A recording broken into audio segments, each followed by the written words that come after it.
क्या आपने कभी सोचा है कि अगर आपने किसी कंपनी का शेयर खरीदा हो और कल वह कंपनी हमेशा के लिए बंद हो जाए तो आपके पैसे का क्या होगा? क्या आपका पूरा पैसा डूब जाएगा या फिर आपको कुछ पैसा वापस मिलेगा? और सबसे बड़ा सवाल, आपको कितना पैसा वापस मिलेगा?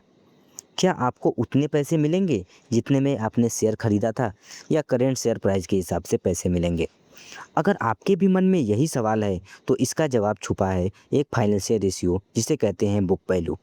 तो आज के इस वीडियो में हम जानेंगे बुक वैल्यू क्या होता है, बुक वैल्यू पर शेयर कैसे निकालें, बुक वैल्यू और फेस वैल्यू में क्या डिफरेंस है, बुक वैल्यू कितना होना चाहिए, बुक वैल्यू का सही यूज़ कैसे करें। सबसे पहले जानते हैं बुक वैल्यू क्या होता है। मान लीजिए आपने 10 लाख लगाकर एक बिजनेस शुरू किया। कुछ सालों बाद आपके बिजनेस में 5 लाख का मशीन्स हैं, 3 लाख का स्टॉक मटेरियल है, 2 लाख का कैश है, यानी टोटल एसेट 10 लाख का।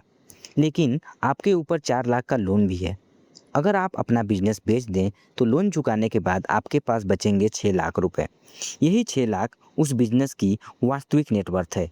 ठीक इसी तरह किसी कंपनी की टोटल एसेट में से टोटल लायबिलिटी घटाने पे जो रकम बचती है वही कंपनी की नेटवर्थ कहलाती है, जिसे ही हम बुक वैल्यू कहते हैं।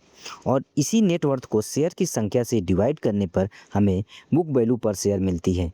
सरल भाषा में बुक वैल्यू हमें बताती है कि अगर कंपनी आज अपनी सारी एसेट बेच दे और सारे कर्जे चुका दे तो एक शेयर होल्डर के हिस्से में कितनी वैल्यू आएगी।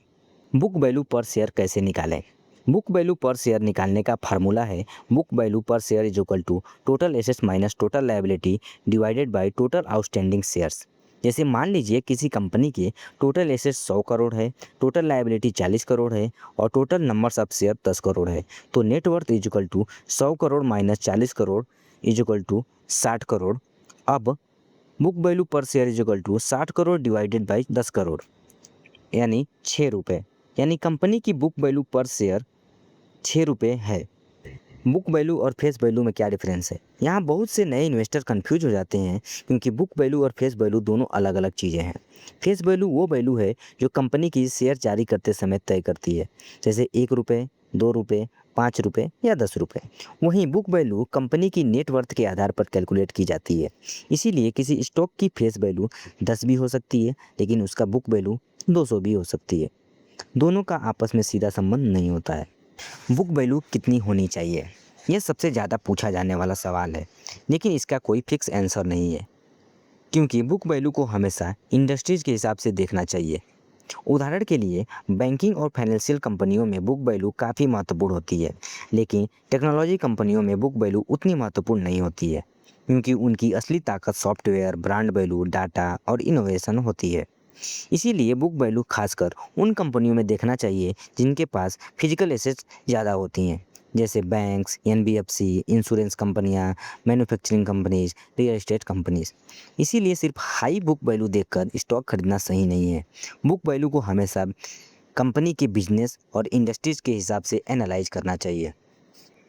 बुक वैल्यू का सही यूज कैसे करें? बुक वैल्यू का इस्तेमाल करते समय इन बातों का ध्यान रखें। पहला, बुक वैल्यू लगातार बढ़ रही हो। दूसरा, कंपनी प्रॉफिट कमा रही हो। तीसरा, डेप्थ ज़्यादा ना हो। चौथा, रिटर्न ऑन इक्विटी यानी आरओई अच्छा हो। पांचवा, मैनेजमेंट क्वालिटी मजबूत हो।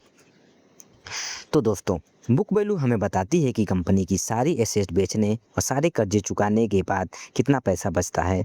इसी बचे हुए पैसे को कंपनी की नेटवर्थ कहा जाता है और जब इस नेटवर्थ को कंपनी की कुल शेयर से डिवाइड किया जाता है तो हमें बुक वैल्यू पर शेयर मिलती है।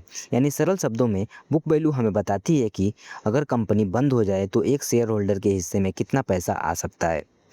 अगर आपको यह वीडियो पसंद आया हो तो वीडियो को लाइक और शेयर ज़रूर करें और शेयर मार्केट को आसान भाषा में सीखने के लिए निवेश नक्शा को सब्सक्राइब करना न भूलें। अगले वीडियो में हम जानेंगे पीबी रेशियो के बारे में, यानी मार्केट प्राइस और बुक वैल्यू में क्या संबंध है और कैसे पीबी रेशियो की मदद से हम पता लगा सकते हैं कि कोई स्टॉक सस्ता है या महंगा। निवेश की सही दिशा निवेश नक्शा के साथ मिलते हैं अगले वीडियो में। धन्यवाद।